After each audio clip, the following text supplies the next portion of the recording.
cirujano de cabeza y cuello. Bueno, entonces, las malformaciones cervicales congénitas son lesiones producidas por alteraciones en el desarrollo de las estructuras cervicales durante el periodo embrionario.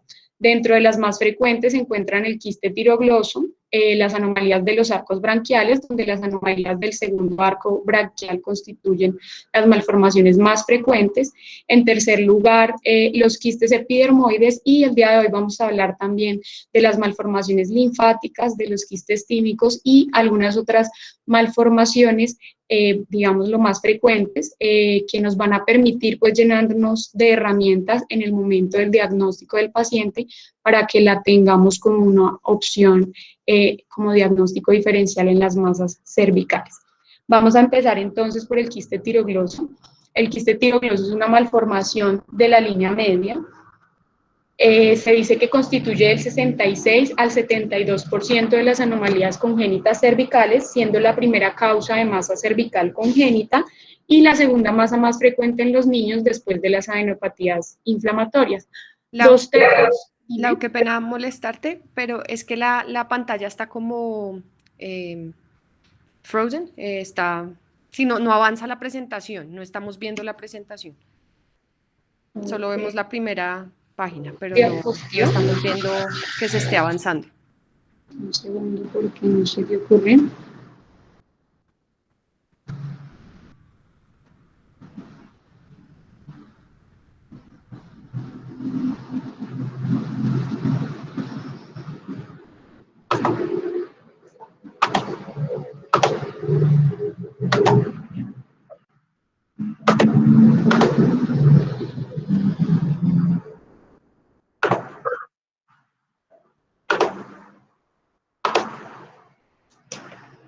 Ahí pueden ver.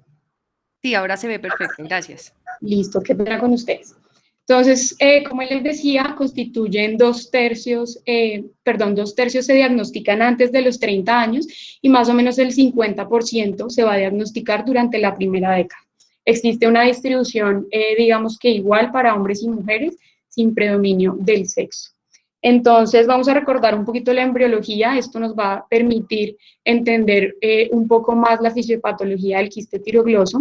Entonces, se dice que hacia la tercera o cuarta semana de gestación, del suelo de la faringe van a ser un divertículo, más o menos entre la primera y la segunda bolsa branquial. Este divertículo va a estar constituido por endodermo. Va a tener un crecimiento progresivo, formándose hacia la quinta semana un canal conocido como una depresión conocida como el agujero ciego o foramen caecum, y se va a formar entonces un cordón de células con una penetración tubular conocida como el quiste tirogloso, como podemos verlo en la imagen. Este conducto va a crecer hacia ventral, dirigiéndose hacia la faringe, y su desarrollo va a estar en un contacto íntimo con el hueso dioides en crecimiento, y esto es muy importante que lo tengamos en cuenta, porque es esta, digamos, la razón por la que realizamos el procedimiento quirúrgico que hacemos, por la íntima relación del desarrollo de estas dos estructuras. Este descenso va a llegar hasta la porción final a nivel del tercero o sexto anillo traqueal, hacia la séptima semana de gestación, formándose aquí entonces el istmo y los lóbulos laterales de la tiroides. Como remanente, pues, de este conducto, porque este conducto tirogloso va a degenerarse hacia la octava semana de gestación, y como remanente proximal va a quedar el agujero ciego, y en un 50% de los casos vamos a encontrar en la parte distal el lóbulo piramidal del tiroides, que está localizado más frecuentemente del lado izquierdo. Entonces, como les decía, digamos que como único remanente debemos tener el agujero ciego o el orificio ciego y el lóbulo piramidal. Si existe alguna alteración o si este conducto no se degenera por completo, pues se producen las malformaciones por los remanentes de dicho conducto, como son el quiste, la fístula tiroglosa y los remanentes del tejido tiroideo o el tejido tiroideo ectópico.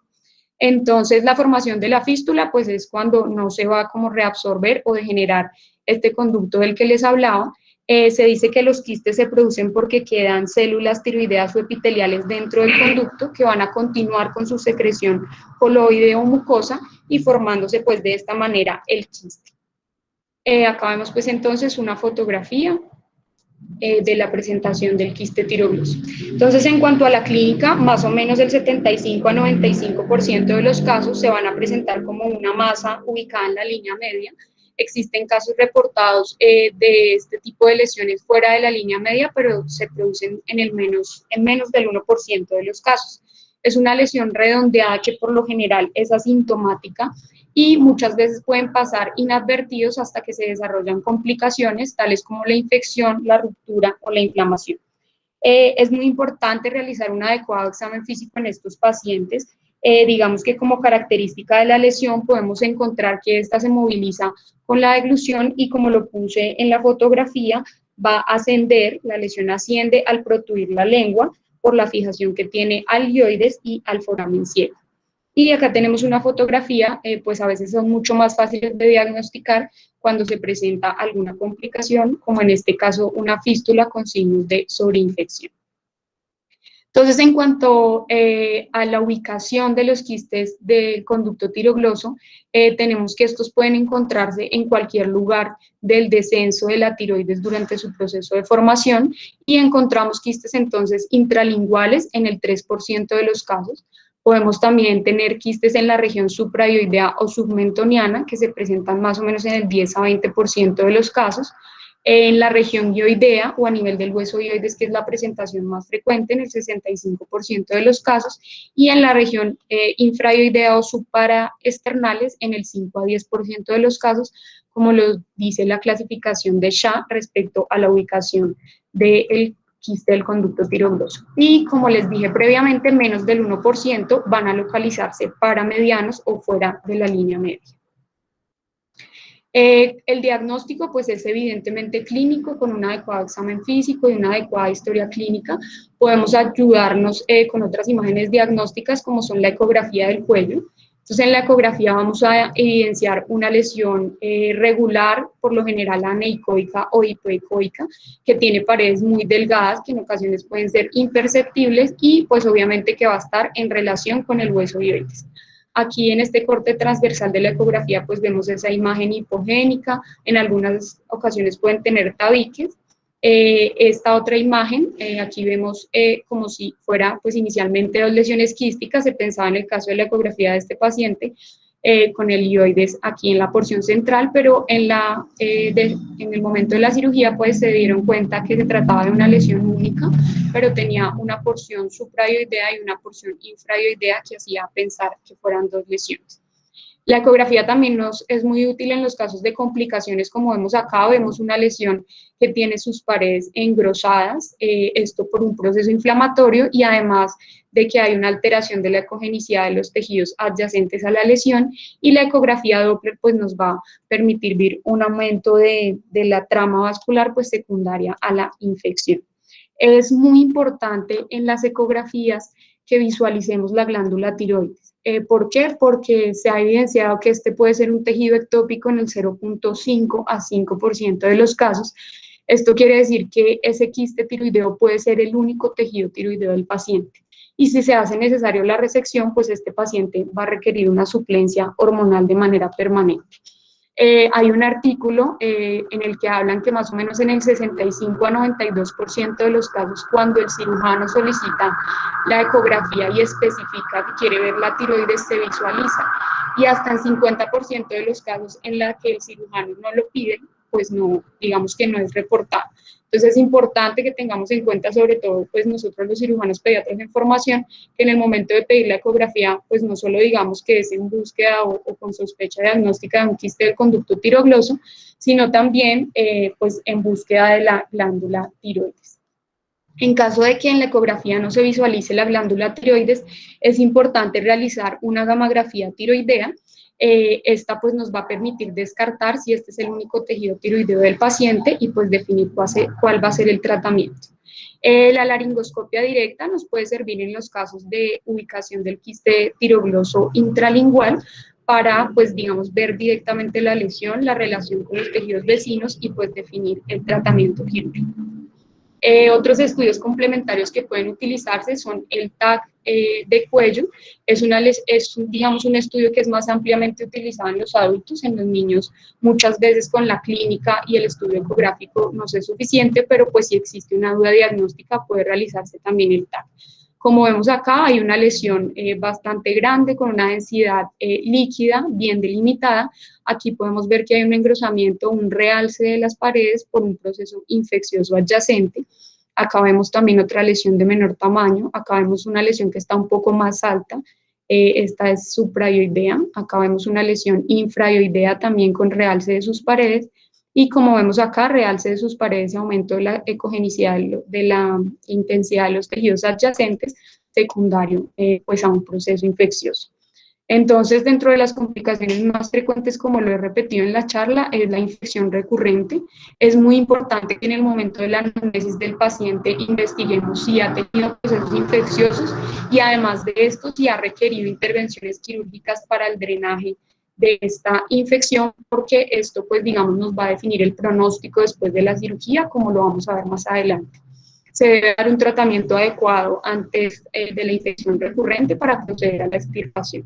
Y otra de las complicaciones que se han reportado en la literatura es la transformación maligna, que se produce en menos del 1% de los casos y digamos que los más frecuentemente encontrados son los carcinomas papilares.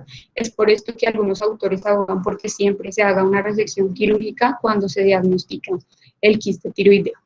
Entonces, como les decía, para el tratamiento vamos a tener dos escenarios. Entonces, el paciente que llega con una infección activa, pues el tratamiento debe ser manejo antibiótico con miras a cubrir estos tres gérmenes, Haemophilus influenza, Staphylococcus aureus y Staphylococcus epidermidis.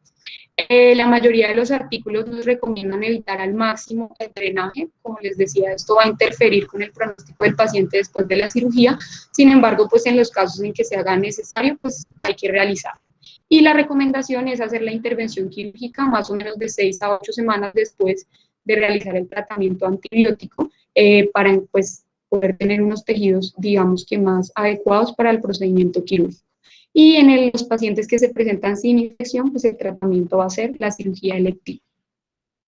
Hablando entonces del tratamiento quirúrgico, tenemos que inicialmente se hacía una decisión completa, digamos simple, puramente de la lesión quística, y con esto se tenía una tasa de recidiva muy alta, más o menos del 50%, por lo que Chang en 1893 describe un procedimiento en el que hace la resección de la lesión y adicionalmente una resección en cuña o anterior del hioides, y esto disminuyó la recurrencia en un 20% de los casos. Sin embargo, aún era una recurrencia alta.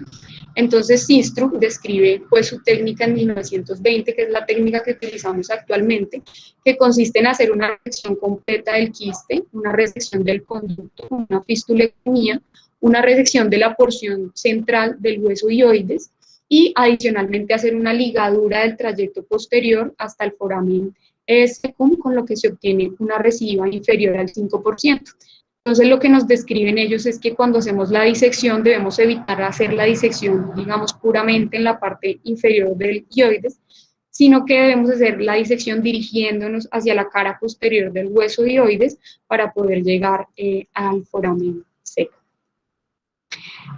Aquí hay una revisión de varios artículos en la que describen, pues, digamos, cuáles son las causas o los factores que hacen que haya mayor recurrencia después del tratamiento quirúrgico, a pesar que, como les decía, con la cirugía de Sistrup, pues ha disminuido bastante la recidiva. Entonces, en este artículo, que es del 2015, nos hablan de 227 pacientes en los que se encontró con la cirugía de Sistrup una recurrencia con la resección simple, una recurrencia con la resección simple del 29% de los casos, la cual se redujo a 6.9% en los casos en que se hizo cirugía de Sistrup.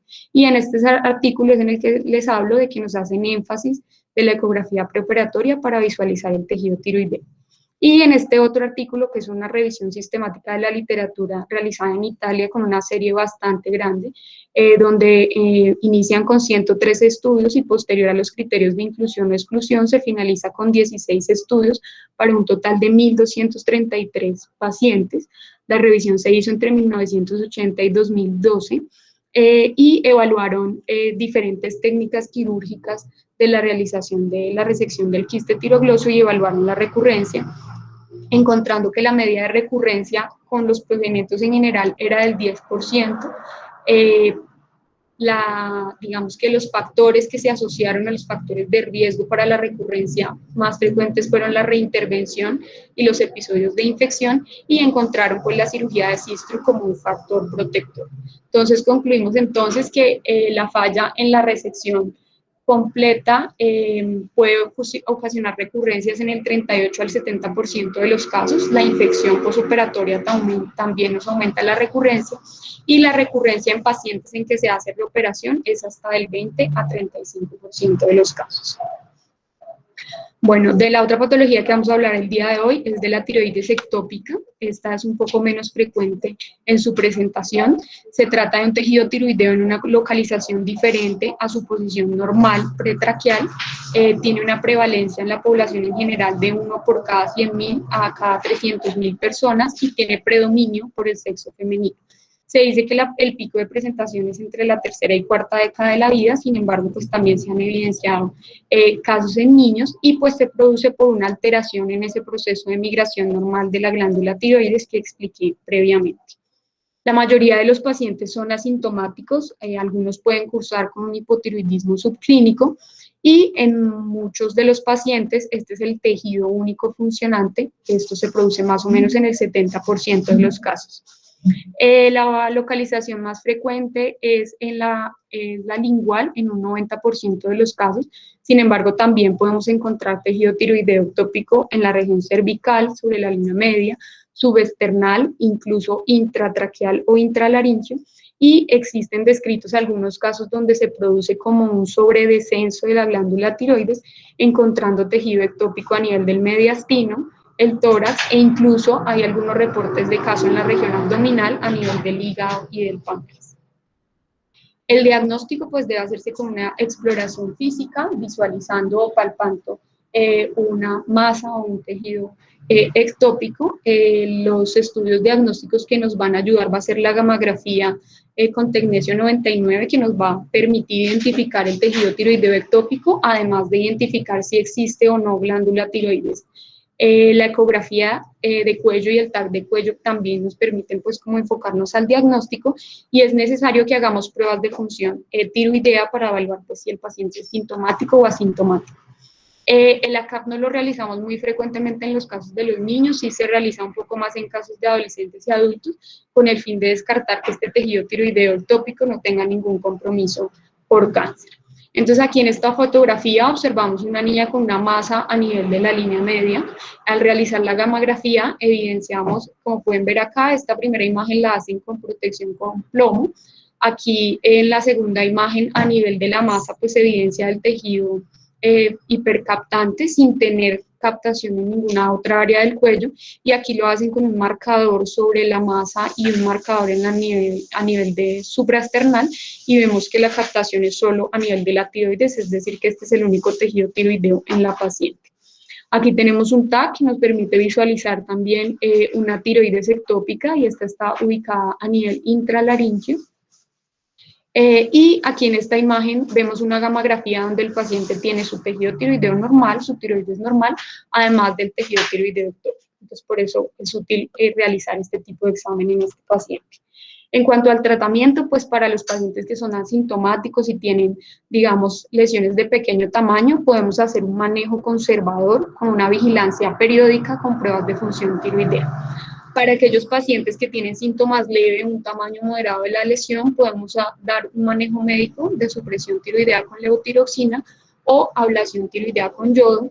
Y para los pacientes en que tenemos una sintomatología mayor, que hay una obstrucción severa, que tenemos ulceración, sangrado, transformación neoplásica o que no responden al tratamiento médico, pues el manejo será quirúrgico.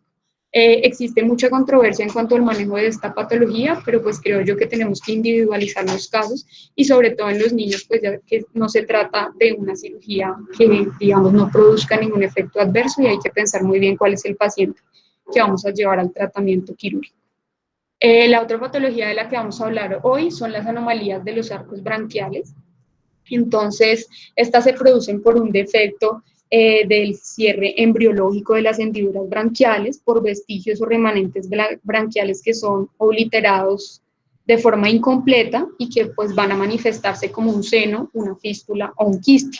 Estas constituyen el 30% de las malformaciones cervicales congénitas, van a afectar a hombres y mujeres por igual y por lo general se diagnostican en la infancia o en la juventud.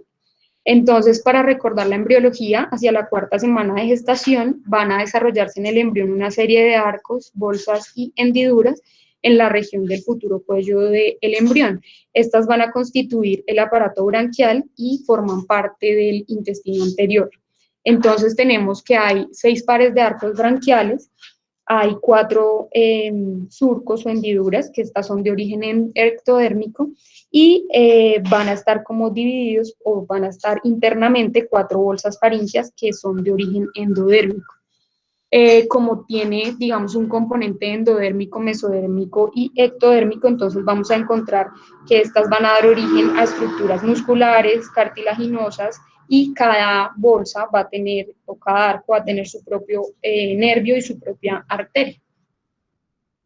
Entonces acá vemos una imagen de las estructuras a las que va a dar origen cada hendidura, cada arco y cada bolsa faríngea. La primera hendidura es la única que va a dar origen en el embrión a una estructura que es el conducto auditivo externo. Las siguientes, el segundo, el 3 y el 4 van a formar el seno cervical de His que termina obliterándose.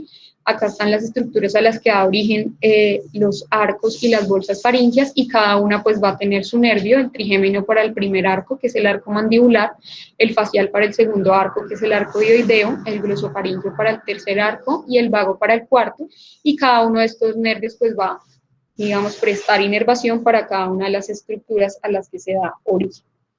Entonces, de las lesiones que vamos a encontrar o de las alteraciones que vamos a encontrar, entonces está el seno branquial, que consiste en un tracto incompleto que se abre externamente y que puede uno comunicarse con un quiste.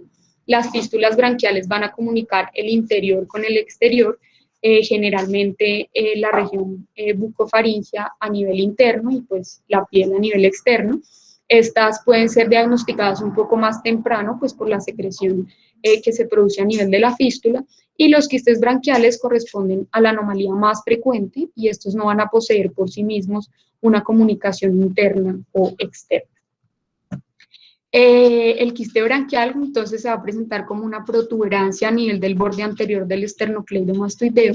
La mayoría se van a diagnosticar en las primeras 2 décadas de la vida y, como les decía, el diagnóstico es más evidente cuando existe una fístula asociada, porque vamos a tener pues la secreción y adicionalmente porque el primer síntoma pues puede ser la sobreinfección de este conducto y puede ser más fácil que pues la madre consulte por esta alteración. Entonces debemos sospechar una malformación de las hendiduras branquiales en toda masa cervical, lateral, que sea redondeada, homogénea, localizada sobre el borde anterior del esternocleidomastoideo, en cualquier posición desde el trago hasta la clavícula.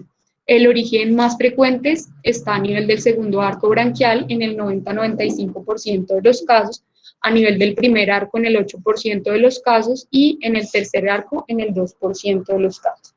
Entonces vamos a iniciar hablando de las anomalías de la primera hendidura branquial. Estas constituyen una malformación congénita infrecuente, más o menos 1 a 8% de las malformaciones. Es más frecuente en mujeres, suele afectar el oído externo y se producen por una fusión incompleta de la hendidura faríngea entre el primer y segundo arco branquial. Entonces, podemos encontrar que estas van a originarse en cualquier lugar a lo largo del tracto embrionario pues, residual del primer surco, que se extiende desde el conducto auditivo externo, pasa a través de la glándula parótida y finaliza a nivel del triángulo submandibular. Estas se clasifican en 2 tipos de lesiones, que son la tipo 1 de Ward y la tipo 2 de Ward. La tipo 1 de Ward se conoce como la duplicación del conducto auditivo externo. Estas son de origen ectodérmico, por lo cual pues solo van a contener epitelio escamoso, tienen una constitución, digámoslo así, membranosa. Estas van a transcurrir laterales al nervio facial y en contacto pues íntimo con el conducto auditivo externo y con el pabellón auricular. por lo que estos pacientes pueden presentarse con síntomas como otorrea. Entonces, como vemos, hay un trayecto fistuloso en la región anterior que puede extenderse a la región postauricular. Y en la tipo 2 de Ward, entonces, es una duplicación del conducto auditivo externo, pero aquí va a tener componentes ectodérmicos, endodérmicos y mesodérmicos, por lo que puede contener cartílago y otros anexos adicionalmente. Esta lesión pasa medial al nervio facial, por lo cual digamos que hay mayor riesgo de lesionarlo en el tratamiento quirúrgico, y se asocia más frecuentemente a la presencia de fístulas. Este tipo de lesiones tipo 2 de Ward son las lesiones que encontramos más frecuentemente en los niños. Existe una clasificación que nos permite determinar la relación de este tipo de lesiones con el nervio facial, que es la clasificación de Yoxin. Entonces, como vemos acá, la fístula está anterior a las ramas del nervio facial, en la tipo B está posterior a las ramas del nervio facial y en la tipo 3 está entre las ramas del nervio facial. Por eso es tan importante que durante el procedimiento quirúrgico visualicemos e identifiquemos el nervio facial para evitar las lesiones de este durante la cirugía. En cuanto a su presentación clínica, como les decía, pueden ser asintomáticos, presentarse con síntomas inespecíficos como dolor cervical o auricular, la sensación de masa, pues a nivel del trayecto que les hablé previamente. Algunos pacientes pueden presentarse con otorrea y obviamente va a ser, digamos, más evidente y más fácil que consulten los pacientes que tienen síntomas de sobreinfección o que presentan una fístula que comúnmente está ubicada a nivel del ángulo de la mandíbula. Para las ayudas diagnósticas que vamos a utilizar, entonces encontramos la ecografía que nos va a permitir pues, visualizar la lesión aneicoica en esa localización, la lesión quística. El TAC también puede ser de ayuda, sin embargo, en la mayoría de los artículos la recomendación es que realicemos una resonancia magnética nuclear, sobre todo en las malformaciones de la primera y segunda hendidura branquial, porque estas nos permiten visualizar la relación de estas estructuras con la glándula parótida. Entonces, por ejemplo, en esta imagen podemos ver una lesión quística que tiene septos en su interior, que está en relación con el lóbulo superficial de la parótida, el conducto auditivo externo, y que además tiene un trayecto fistuloso, como podemos verlo acá. Acá tenemos una lesión circular un poco más pequeña con signos de sobreinfección, y aquí tenemos pues una lesión de mucho mayor tamaño, con engrosamiento de las paredes y también con alteración de los tejidos adyacentes por una sobreinfección asociada. En esta otra imagen quiero mostrarles el caso de un paciente que se presentó pues con una lesión en la región postauricular, una masa en la región postauricular. Este paciente, antes de ser llevado al tratamiento quirúrgico, presentó múltiples episodios de sobreinfección y fue realizado más de 8 drenajes de la lesión porque no se sabía pues o no conocían inicialmente cuál era el diagnóstico. Cuando el paciente llega a la consulta de cirugía pediátrica, ya tiene una infección secundaria, una cicatriz secundaria a los múltiples episodios infecciosos y de drenaje que ha presentado. El paciente se le solicita una resonancia magnética que evidencia una lesión bien delimitada, que es hipercaptante en T2, que está en relación con el lóbulo superficial de la parótida y el conducto auditivo externo, sin evidenciarse pues una conexión o una fístula. Y aquí vemos la imagen de la resección quirúrgica, donde vemos una resección, una tumoración quística que es superficial al tronco del nervio facial. Entonces, este tipo de lesión es, como les decía, la tipo 1 de Ward. Aquí en esta imagen vemos entonces también una lesión quística que está entre la parótida y el esternocleidomastoideo. Esta es la imagen del TAC, donde vemos la lesión, digamos, interna, perdón, de la resonancia, la lesión interna, la parótida y el esternocleidomastoideo con un septo central. Y esta es la visualización en la ecografía, una lesión quística aneicoica. Entonces, el tratamiento para este tipo de lesiones va a ser definitivamente el tratamiento quirúrgico. Lo que hacemos en estos pacientes es una incisión de Blair modificada, entonces vamos por el borde preauricular con extensión postauricular y modificada porque va a tener una extensión cervical. Esto nos va a permitir visualizar adecuadamente todas las estructuras y, lo más importante, realizar una resección completa de la lesión. En algunos casos, por la íntima relación con la glándula parótida, vamos a requerir hacer una parotidectomía superficial. La edad en cuanto al tratamiento quirúrgico no está bien establecida. sin embargo, se dice que la recomendación es que la cirugía sea más o menos a los 4 años de edad. Los autores que abogan por realizar el procedimiento a esta edad hablan de que el nervio facial en los niños más pequeños está en una posición un poco más superficial, sus fibras son mucho más delgadas y difíciles de identificar. En teoría, después de los 4 años tenemos un nervio un poco más robusto que nos va a permitir hacer una disección más fácil. Por eso pues recomiendan que sea esta edad. Sin embargo, pues si tenemos una paciente como en el caso de esta fotografía, pues claramente el procedimiento vamos a tener que hacerlo con anterioridad y como en el caso de esta paciente que tiene 1 año y medio de edad y tuvo que ser llevada a cirugía, pero en quien se realizó un adecuado abordaje con identificación de todas las ramas del facial y como vemos en la fotografía postquirúrgica, pues no hubo ninguna afectación de este. Aquí quería mostrarles cómo es la incisión de Blake. Otra de las incisiones que podemos realizar también, como en este caso, es una incisión de Blair y llaman esta una incisión en badajo de naranja, que nos permite hacer una resección también de la fístula que está a nivel del ángulo de la mandíbula.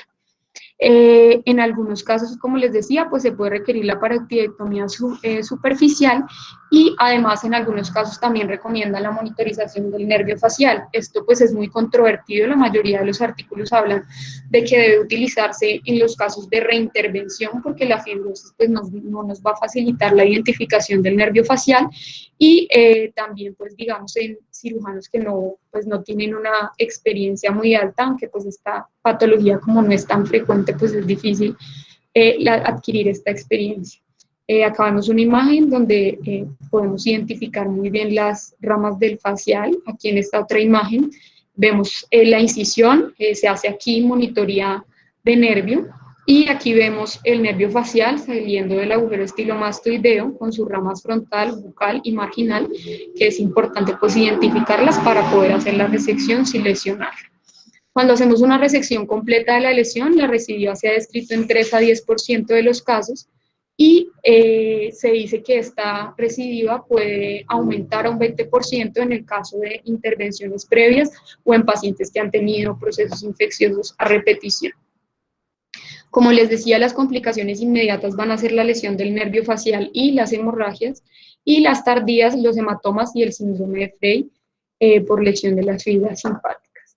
En este estudio, pues ellos recomiendan hacer electromiografía del nervio facial solamente en los casos de recurrencia y en casos de que no se tenga pues una experiencia, digamos, adecuada. En las anomalías de la segunda hendidura branquial, entonces, para este tipo de lesiones se dice que es la lesión quística más frecuente del aparato branquial, ocurre más o menos en el 95% de los casos, y se dice que esto se debe a que ellas tienen como un proceso más largo en el tiempo de desarrollo. Usualmente van a presentarse como una masa en el ángulo de la mandíbula, sin embargo pueden localizarse en cualquier lugar desde la fosa tonsilar hasta la vaina carotídea. Aquí vemos una imagen de la lesión anterior al esternocleidomastoideo. En este tipo de lesiones, en el momento del tratamiento quirúrgico, debemos tener especial cuidado con el nervio facial, el vago y el hipogloso, que son las estructuras que pueden ser lesionadas. Los pacientes pueden ser asintomáticos, presentarse con una masa a este nivel, e incluso podemos tener compromiso respiratorio o disfagia en las lesiones de localización un poco más altas, y cuando hay sobreinfección por aumento de la lesión y como compromiso por compresión a ese nivel. Este tipo de lesiones tienen una clasificación según su localización, que es la clasificación de Bailey. Entonces tenemos las de tipo 1, son lesiones superficiales que están anteriores al esternocleidomastoideo y no tienen contacto con la vaina carotídea. Van a estar entre la aponeurosis cervical superficial y el esternocleidomastoideo. Las lesiones de tipo 2 son las lesiones más frecuentes, que son las lesiones prevasculares. Estas van a estar profundas al esternocleidomastoideo, como vemos acá en la imagen, pero van a estar anteriores al eje yugulocarotídeo. La tipo 3 es la lesión intervascular, que es esta lesión que vemos acá, va a estar entre las carótidas interna e externa, y a veces este tipo de lesiones pueden tener una prolongación hacia la base del cráneo. Y las de tipo 4, que son las retrovasculares o retrosubclavias, el quiste se va a prolongar entre el eje yúgulo-carotidio y proximal a la fosa amigdalina, es decir, como con una extensión hacia la faringe. Entonces aquí vemos una lesión a nivel anterior al esternocleidomastoideo. Aquí vemos que es una lesión con densidad líquida, con una pared muy fina, adyacente a la vaina carotidia. Acá vemos una lesión que produce compresión de los vasos y en esta imagen vemos un doble quiste de la hendidura branquial, que aunque son raros, pues también pueden presentarse. El tratamiento de estas, pues también va a ser el tratamiento quirúrgico. El abordaje que se prefiere en este tipo de lesiones es el abordaje por cervicotomía. En algunos artículos hablaban de hacer, digamos, unas incisiones en escalera para hacer la resección completa de la lesión. Sin embargo, en la actualidad, pues preferimos hacer una cervicotomía única, tallando unos colgajos subplatismales hacia superior e inferior amplios, que nos permitan, pues, como maniobrar en todo el segmento y hacer una resección completa tanto de la fístula como de la lesión. Acá vemos la imagen adyacente al esternocleidomastoideo y digamos que el éxito del tratamiento es hacer una resección completa de la lesión, teniendo pues cuidado con los vasos y nervios adyacentes.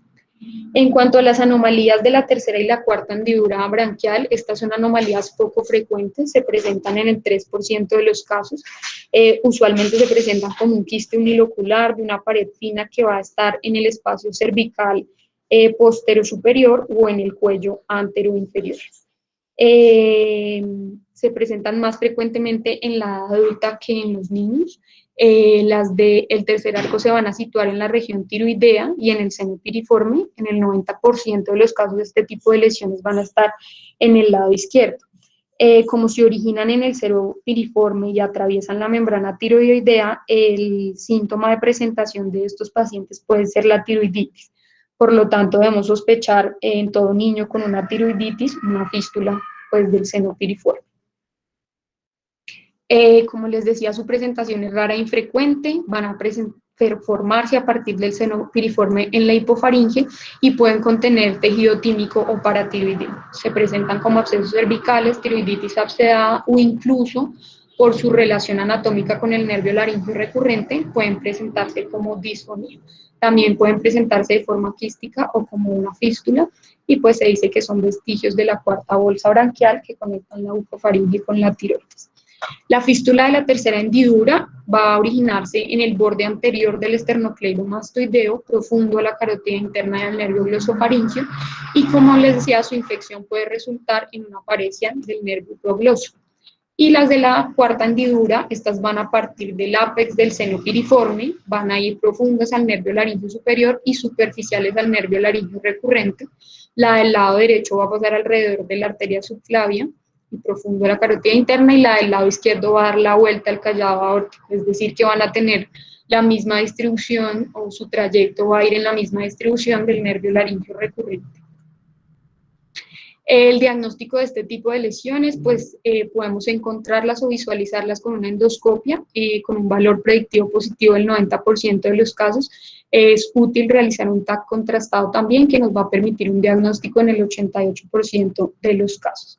En cuanto al tratamiento, pues algunos hablan del tratamiento conservador con manejo antibiótico, el tratamiento endoscópico, que ha tenido un mayor auge en los últimos años, que se realiza con una cauterización del orificio en el seno piriforme, que puede realizarse con electrocauterio, con ácido tricloroacético o con fibrina, siendo útil hasta en el 75% de los casos de pacientes menores de 8 años, donde el tratamiento quirúrgico, pues digamos que tiene mayor riesgo de complicaciones.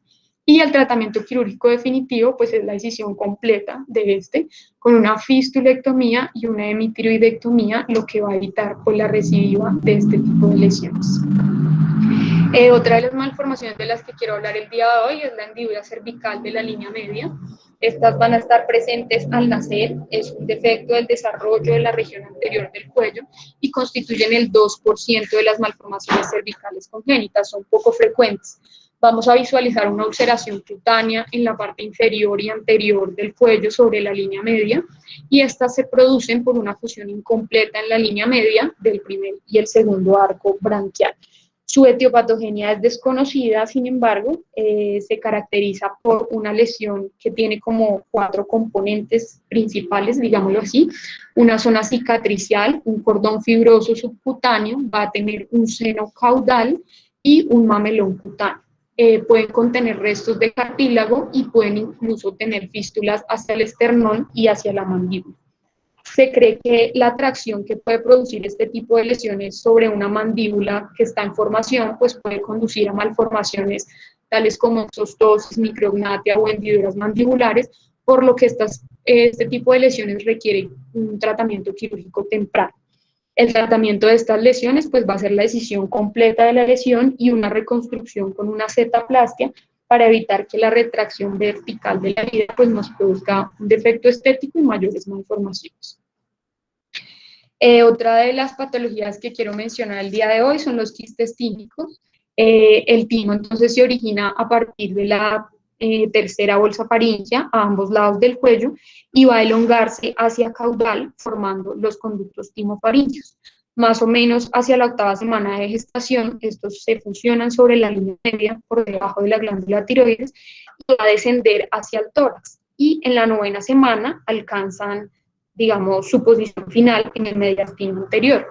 Durante este proceso puede ocurrir que haya un descenso incompleto hacia el tórax o que queden restos de tejido tímico o que haya pues como una involución incompleta de ese conducto timofaríngeo, y eso es lo que nos va a dar origen a este tipo de malformaciones. La localización más frecuente de este tipo de lesiones es en la región cervical izquierda, y por su extensión hacia el tórax, el tratamiento quirúrgico pueden requerir una esternotomía o incluso una toracotomía. Entonces acá vemos una imagen con la lesión del lado izquierdo, y esta es la imagen de una resección completa de la lesión, que es muy alargada y pues por esto pueden extenderse hacia la región intratorácica. Otra de las patologías que me parece importante hablar el día de hoy es el quiste dermoide cervical, aunque no se trata de una malformación muy frecuente de localización en cabeza y en cuello, sí podemos encontrarla. Esta se origina de una inclusión de restos epiteliales en la línea media en el momento del cierre del primer y segundo arco branquial durante la 5ª semana del desarrollo embrionario. Su pico de presentación es entre los 15 y los 30 años. Se dice que es una lesión de individuos jóvenes, pero incluso han existido reportes de casos de este tipo de lesiones en cabeza y cuello o en el piso de la boca en neonatos. Su ubicación más frecuente es en la porción anterosuperior del cuello, pueden ser mediales o laterales, no tienen predilección por el sexo y podemos encontrarlas en diferentes localizaciones, pero digamos que en cabeza y cuello van a estar más o menos en el 6.9% de los casos. Este tipo de lesiones, como lo clasificaba Toma, pueden ser mediales o laterales, y existe otra clasificación, digamos, que nos va a servir para el abordaje quirúrgico, es cuando las lesiones se encuentran por encima del genioglósulo o por debajo. Entonces, si está por encima, se dice que es un quiste sublingual o geniogloso, y si está por debajo del miloideo, hablamos de un quiste submental o genioideo.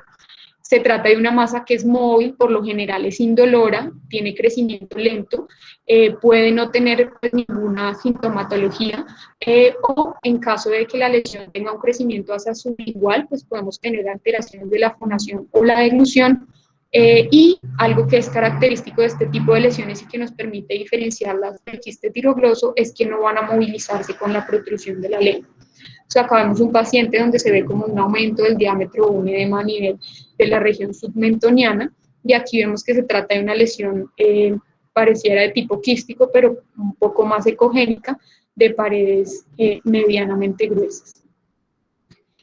Acá vemos una imagen de una lesión bastante grande a nivel submentoniano, pero que se extiende hacia el piso de la boca. Los estudios complementarios pues, para su diagnóstico, entonces la ecografía, el TAC y la lesión, la CAF, que nos va a permitir pues, identificar si se trata de una lesión benigna. Definitivamente el diagnóstico definitivo de este tipo de lesiones es el estudio patológico. Meyer en 1995 habla de la clasificación de este tipo de lesiones. Entonces tenemos el quiste epidermoide cuando contiene solo tejido escamoso, un quiste dermoide verdadero cuando además de este, digamos, tejido epitelial va a tener anexos cutáneos de piel, Y el quiste teratoide cuando tenemos estructuras que se originan del endodermo, el ectodermo y el mesodermo. Entonces, en la patología vamos a encontrar un epitelio escamoso estratificado, queratinizado, que va a contener uno o varios anexos cutáneos, como folículos pilosos, glándulas sudoríparas y glándulas sebáceas. Este es, digamos, el más frecuente en presentación, el quiste dermoide. En un 70% de los casos, 20% se tratan de quistes epidermoides y menos del 5% de quistes teratoides. Entonces, aquí vemos una imagen donde se prefirió realizar un abordaje sublingual para la resección de la lesión, y aquí vemos uno de gran tamaño donde pues, se prefirió realizar el abordaje por cervicotomía. En algunos casos pueden requerir incluso un abordaje combinado para el tratamiento quirúrgico. La ventaja de este tipo de lesiones es que al resecarlas pues, tienen un bajo riesgo de recidiva y no tienen riesgo de transformación maligna. Y para finalizar, vamos a hablar de los linfangiomas. Las malformaciones linfáticas benignas, estas ocurren predominantemente en la infancia y su localización más frecuente es en la cabeza y el cuello, por lo que no podíamos dejarlas por fuera de esta presentación. Recordar que la clasificación de las anomalías vasculares dada por la International Society for Study of Vascular Anomalies habla de unos tumores vasculares y de malformaciones vasculares. Dentro de los tumores vasculares pues tenemos los hemangiomas infantiles y los hemangiomas congénitos, los hemangioendoteliomas, y dentro de las malformaciones vasculares pues vamos a tener las de bajo flujo y las de alto flujo, dentro de las que vamos a encontrar las malformaciones linfáticas, macroquísticas y microquísticas, y el higroma quístico, que es la patología de la cual les voy a hablar en este momento. En cuanto a las generalidades, pues el higroma es un tumor líquido, linfático, que es transparente, limpio o claro. Son uno o más espacios linfáticos que están llenos de líquido.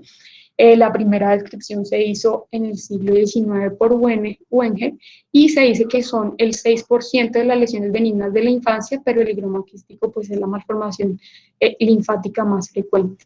La localización más frecuente del higroma quístico es en el cuello, en el 60-75% de los casos, siendo el espacio cervical posterior el más frecuente en el 90% de los casos. Sin embargo, también podemos encontrarlos en la región submandibular y en el área subglótica. Otras localizaciones menos frecuentes son la axila, el mediastino, el retroperitoneo o la ingle y la región escrotal.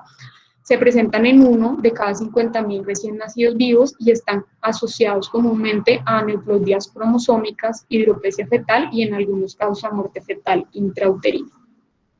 Como les decía, van a ser lesiones quísticas de diferentes tamaños. Entonces hablamos de lesiones macroquísticas cuando tenemos quistes menores de 1 centímetro, y macroquísticas cuando son mayores de 1 centímetro, y algunas vamos a tener, digamos, tipo mixto, que van a tener las dos presentaciones. Se dice que las lesiones macroquísticas pues, son un poco más fáciles de remover. No existe una etiología clara, sin embargo se dice que surgen de los restos de tejido linfático embrionario que conservan esa capacidad de proliferar. La frecuencia es similar en ambos géneros y se diagnostican al nacimiento en el 50-65% de los casos, y en un 80-90% de los casos el diagnóstico va a ser antes de los 2 años, aunque se han reportado pues, casos incluso en pacientes adultos. El diagnóstico prenatal, estos pueden diagnosticarse con seguridad por ecografía en el segundo trimestre del embarazo. Lo que se puede visualizar es un área de sonolucidez en el tejido blando de la región occipital, que puede constar de 2 cavidades simétricas que van a estar separadas por un tabique en la línea media, que pueden contener trabéculas internas que nos van a hablar de un quiste multiloculado.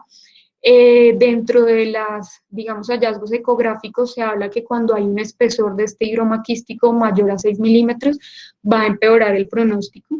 Esta ecografía pues también nos va a permitir evaluar otros hallazgos como el linfedema en el 69% de los casos, el hidrops fetal en el 46% de los casos, un 68% de los casos va a tener oligohidramios, y pues también debe evaluar si se encuentran en este tipo de malformaciones asociación de alteraciones cardíacas.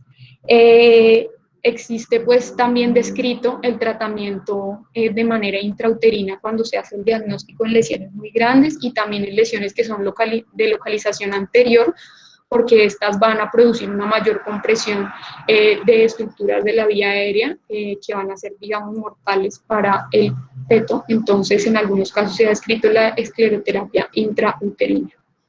El diagnóstico postnatal, entonces vemos una tumoración que va a estar llena de líquido en el cuello o en la nuca, que puede ser única o puede ser múltiple, lobulada.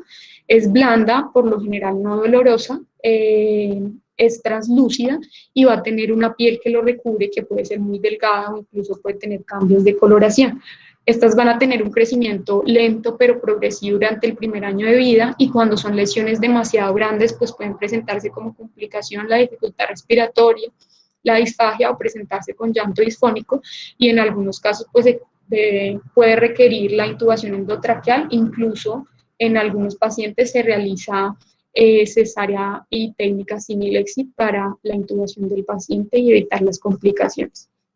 Dentro de las imágenes diagnósticas pues está la ecografía, que nos permite visualizar las lesiones quísticas y los septos, la resonancia magnética, que nos va a permitir identificar mejor el tipo de lesiones, como vemos en esta imagen que hay lesiones de tipo macro y microquísticas, además con áreas que parece que tienen sangrado y que comprometen estructuras vitales. Este examen pues va a ser muy útil para determinar la relación con los vasos, los nervios y la vía aérea para definir el tratamiento.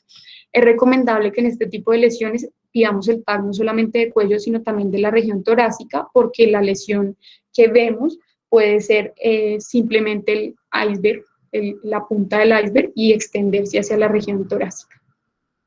El tratamiento de elección, pues se habla que es la cirugía, la resección completa de la lesión. Sin embargo, pues esto no va a ser tan fácil en lesiones que sean de mayor tamaño.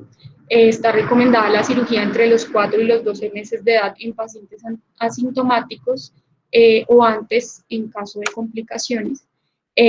La resección puede ser, digamos, muy tediosa, difícil, con alto riesgo de complicaciones en los casos de lesiones muy grandes, por lo que en los últimos años pues se ha preferido terapias alternativas o terapias combinadas para su tratamiento. Debemos tener especial cuidado con las estructuras nerviosas y vasculares, y como les decía, pues el tratamiento de estos pacientes debe ser individualizado y en la mayoría de los casos combinado. Dentro de las terapias alternativas que tenemos está el tratamiento con esclerosantes. Existen artículos donde hablan que incluso pueden llegar a ser la primera elección en el tratamiento. Sin embargo, existen, o creería yo que faltan todavía pues muchos artículos que nos permitan definir si estas sustancias son realmente benignas y realmente pues cuál es la recidiva después del tratamiento. Por lo general se hacen bajo anestesia general. Las sustancias que encontramos son la bleomicina, una inyección de 0.25 miligramos por kilo al interior del quiste luego de haber aspirado, digamos, primeramente. Y en este tipo, digamos, de inyección se debe tener especial cuidado con las complicaciones. En este artículo describen que el éxito de la reducción con las sustancias, con la escleroterapia con bleomicina, es más o menos del 47 al 60% de los casos para reducción completa, y una reducción de más del 50% en el 36% de los casos. Sin embargo, digamos que las desventajas que tiene este tipo de escleroterapia es que va a necesitarse más de 3 inyecciones de la sustancia, y digamos que la otra desventaja que tiene la bleomicina es que produce una extensa fibrosis posinflamatoria, que hay riesgo de fibrosis pulmonar, y pues que obviamente si vamos a hacer un tratamiento combinado después de la escleroterapia, pues va a ser mucho más difícil la cirugía por esa fibrosis que puede ocasionar. Otra de las sustancias esclerosantes utilizadas es el OK432 o picibanil. Ha mostrado realmente muy buenos resultados. Es una mezcla incubada liofilizada que es extraída del Streptococcus pyogenes del grupo A. Se dice que este aumentaría la inflamación secundariamente, aumentando la permeabilidad del endotelio, y así hace como que el drenaje sea acelerado y haya contracción de esos espacios quísticos. Se utiliza una dosis de 0.2 miligramos. Sin embargo, conseguir pues esta sustancia no es fácil, y además digamos que la costo-efectividad es como de los defectos que más se le ha visto a este tipo de tratamiento. Con ella se ha encontrado en la literatura, como se habla en este artículo, una reducción completa en el 100% de los casos de las lesiones macroquísticas, incluso con una única dosis. Y digamos que la ventaja que tiene es que no produce fibrosis posaplicación, lo que haría más fácil un tratamiento complementario con cirugía en los casos en que no se logre la escleroterapia completa. Dentro de las desventajas que tiene este tratamiento es que producen un dolor bastante fuerte en el sitio de la aplicación, por lo que el paciente debe quedarse hospitalizado por el manejo analgésico.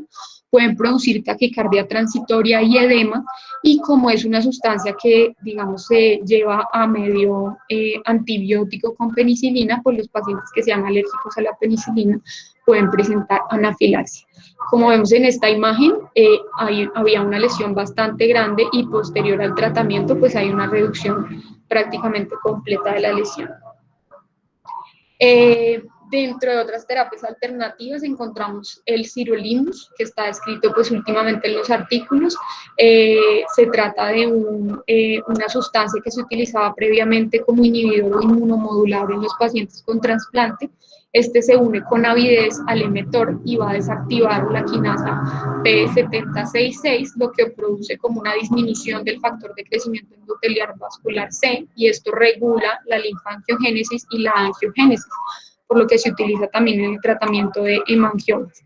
La dosis inicial es de 0.7 miligramos por kilo, se debe hacer monitorización de los niveles del medicamento, y en la mayoría de los artículos, pues digamos que lo que hablan es que necesitamos pues más estudios y más casos, porque se han descrito en algunos pacientes que reciben este medicamento como inmunomodulador en trasplante, presentación de linfoma y cáncer de piel. Entonces, pues necesitamos más estudios. Sin embargo, en este artículo que les nombro acá, vemos cómo hay una disminución bastante significativa de la lesión con el tratamiento con esta terapia. Sin embargo, pues el tratamiento que se dio a este paciente fue más o menos de 1 año y medio. Y otras de las sustancias utilizadas también son el sildenafil. Sin embargo, pues los artículos no tienen una adecuada validez como para que lo utilicemos en la actualidad. Por eso, pues, recalco que el tratamiento de estos pacientes debe ser individualizado y multidisciplinario además. Se dice que las complicaciones se producen en el 12 al 44% de los casos. El riesgo es la lesión de estructuras nerviosas y vasculares por la alteración de la anatomía en el sitio de la lesión, las infecciones, la cicatrización anómala, la hemorragia y la recurrencia, que puede presentarse en el 12 a 52% de los casos. Y pues obviamente por el área que es el cuello, que tiene estructuras vitales, pueden presentarse casos de mortalidad en el 2 al 20% de los casos. Aquí pues quise hacerles un breve resumen. Son muchas las patologías de las que podemos hablar a nivel de la cabeza y del cuello. Entonces, dentro de las malformaciones congénitas que tocamos, pues el quiste tirogloso, las malformaciones de la hendidura branquial, el higroma quístico, el quiste dermoide o epidermoide, y los quistes tímicos, que son pues como las malformaciones más frecuentes que podemos encontrar. Espero que les haya gustado la charla, y pues quisiera ver si podemos aprovechar para hacer las preguntas con los especialistas que nos acompañan hoy. Muchísimas gracias, Gaby, por esta presentación bastante completa.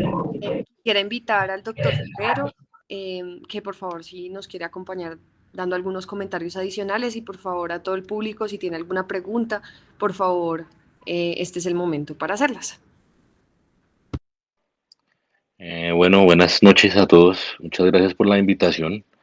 La verdad fue una charla muy completa de Laura, estuvo muy interesante. Yo creo que pudo cuadrar todas sus patologías de cabeza y cuello, que son muy frecuentes en los niños, y que pues las pudo como sintetizar todas, y pues realmente abordó todos los temas importantes. Que quería de pronto hacer algo de énfasis: el quiste tirogloso, el diagnóstico no es un diagnóstico que se haga por imágenes, sino más es un diagnóstico por clínica. Realmente una masa a nivel o una lesión a nivel de la línea media del cuello generalmente siempre nos va a dar casi el 95% de probabilidad de que sea un quiste tirogloso. Eh, la ecografía está indicada pues para confirmar el diagnóstico y pues evaluar la presencia o no de tiroides. La gamografía de tiroides solamente está indicada en el caso en que no encontremos ningún tipo de tejido tiroideo en la ecografía y estaríamos enfrentándonos a una tiroides ectópica o a una alteración en el descenso de la tiroides y pues ahí tendríamos que hacer el abordaje diferente. En cuanto al manejo quirúrgico, pues sí es importante. Muchas de las cirugías de quiste tirogloso fallan o tienden a fallar fácilmente por la no adecuada exposición del ioides y el cuerpo del ioides. Recordemos que hay que liberarlo muy bien de los músculos suprayoideos y los músculos infrayoideos, dejando toda la parte central libre y expuesta. Y de esa forma, a nivel suprayoideo, podemos encontrar el conducto que va hacia el agujero de la lengua. Entonces, si uno hace una correcta disección, pues va a encontrar el hueso y va a encontrar seguramente la exposición del cuerpo. Y pues el corte a nivel del cuerpo siempre debe ser un corte vertical, siempre se debe hacer incluyendo principalmente la parte más proximal al cuerpo de las astas mayores del dioides y de esa forma lo podemos ligar en la parte posterior. Si no se liga el conducto, es muy alta la recidiva y generalmente estas son las posibilidades en las cuales encontramos que pacientes han sido reintervenidos en múltiples ocasiones y generan siempre fístulas hacia la piel. Entre más tarde se diagnostique el quiste y entre más tardío se realice el tratamiento, mucho más es el índice de recidiva. Entonces, realmente pues es cada vez más fácil encontrarlo clínicamente en los pacientes. Y en cuanto al manejo de urgencia, generalmente los quistes, por no decirlo de los quistes tiroglosos y el quiste de la segunda hendidura branquial, recordemos que no es bueno y no está recomendado hacer el abordaje quirúrgico de entrada. Realmente el manejo con antibiótico y el drenaje percutáneo siempre debe ser como la primera opción y se deben agotar siempre los recursos, dado que la posibilidad que entremos a un territorio que está infectado y bastante inflamado, puede generar lesiones importantes en el cuello, como puede ser lesiones del nervio espinal, como lesiones lesiones del nervio vago y en algunos casos puede haber hasta lesiones en la vena yugular. Entonces, si el quiste produce algún tipo de absceso que esté comprometiendo algún espacio del cuello y que este a su vez produzca alteración en la vía aérea o que produzca una compresión extrínseca de la vía aérea que amenace la vida, esa es la única indicación por la cual debemos entrar a drenar ese quiste y en lo posible a resecar por lo menos más del 50% de la cápsula para evitar que se produzca una nueva o que llene nuevamente el quiste. Pero en términos generales yo creo que todo está muy completo. El abordaje quirúrgico sí tiene que ser un abordaje totalmente con cervicotomía lateral para los quistes de la segunda hendidura. Siempre tener mucho cuidado con el nervio espinal. Acordémonos que el nervio espinal siempre va por detrás, va por la parte posterior y en algún momento, cuando llega en la estación 2 se llega a producir, se llega a meter por debajo el esternocleidomastoideo y eso puede llegar a producirle alguna alteración a nivel del nervio espinal. Entonces siempre hay que tener cuidado, hay que disecarlo, hay que buscarlo. En lo posible no romper el quiste durante la disección ni durante la resección, porque esto nos va a dar un plano hacia dónde debemos llegar. Generalmente estos quistes se confunden mucho o tienen mucho contacto con la cola de la parótida, entonces es muy fácil que podamos llegar a lesionar también el nervio marginal. Acordémonos que ese también va 1 centímetro por debajo del reborde mandibular. Realmente las incisiones deben ir entre 2 y 3 centímetros por debajo de este reborde para que cuando hagamos cuando se tallen los colgajos, no lesionemos el nervio marginal. No sé de pronto qué temas, preguntas tengan o algo.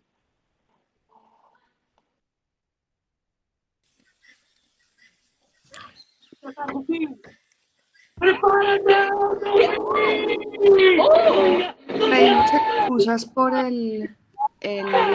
hackeada. Ha sido algo difícil de manejar aún cambiando la plataforma. Yo quisiera hacerle dos preguntas al doctor Forero. Una es, ¿cuál sería el momento ideal de la reoperación de un paciente que ha tenido ya un quiste tirogloso recidivante? Y si hay alguna, como alguna indicación quirúrgica, alguna tips para mejorar la disección y el manejo definitivo de estos pacientes con el fin de disminuir aún más la recidiva posterior a la segunda intervención. Me preguntaba sobre el momento ideal, ¿sí? Sí, De el momento operarlos. ideal de la reintervención y si hay alguna alguna recomendación durante la reintervención para tratar de disminuir aún más, porque ya sabemos que cada vez que se interviene nuevamente un quiste tiroglosio, pues es mayor la tasa de recidiva. Entonces, ¿cuáles serían Co- como esas recomendaciones? Digamos, el momento ideal generalmente es apenas lo diagnosticas. Realmente, cuando tú tienes un quiste recidivante, es un quiste que ya está haciendo fístula a la piel. Entonces, lo que tú debes hacer en ese caso es tener mucha disposición a resecar toda la fístula, incluyendo la piel, ¿sí? In- Incluyes la... Aló, ¿sí? Sí, doctor, le oímos. Ok, resecar toda la piel comprometida, todo el tejido inflamatorio que vamos encontrando a nivel del espacio subcutáneo. No quitar por separado la piel, sino irse en bloque hasta el fondo, hasta encontrar la parte de los pretiroideos. Se ponen... Qué horrible esto. Entonces, Discúlpenos, doctor. Ujú. tranquila, exposición de los pretiroideos desde la parte infraoidea y uno va siguiendo el trayecto del quiste hasta llegar al hueso ioides. Generalmente, si no se quitó el hueso en su totalidad, la parte central del cuerpo, generalmente el conducto siempre va a estar por detrás del hueso a nivel suprayoideo. Tener mucho cuidado cuando uno encuentra fibrosis, tengan mucho cuidado de no entrar a la laringe, porque puede uno fácilmente romper la membrana atrás y entrar a la laringe. Generalmente, si eso llega a pasar, con dos o tres puntos, con una sutura absorbible, perdón, generalmente se puede hacer rápida de esa lesión en la laringe y pues uno puede evitar cierto tipo de complicaciones si tiene un cuidado en cuanto a la disección, sobre todo de los músculos infraoideos. Hay que separarlos en su totalidad. Y algo importante que no sé si de pronto se me pasó decirles, Vai ver o cuando que é bom. terminemos, cuando terminemos en la resección del quiste, tener mucho cuidado con el cierre, dado que los Se dá pra músculos bandido, esse pra bandido. fácilmente, tienden a sangrar fácilmente los músculos y por eso lo mejor que podemos, lo que Esse se pra recomienda bandido. es una sutura, Bandido, aqui é o crime, ostentação.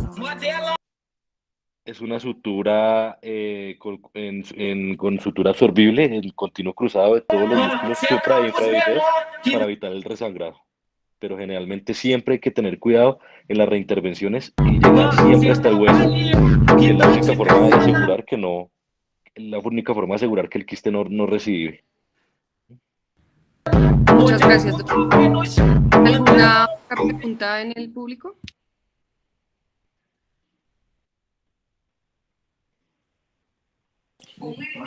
Muchas gracias por la presencia y por la tolerancia a la hackeada. Y María Lucía, bienvenida como presentadora. Muchas gracias por estar ahí. No, doctor, siempre a la orden.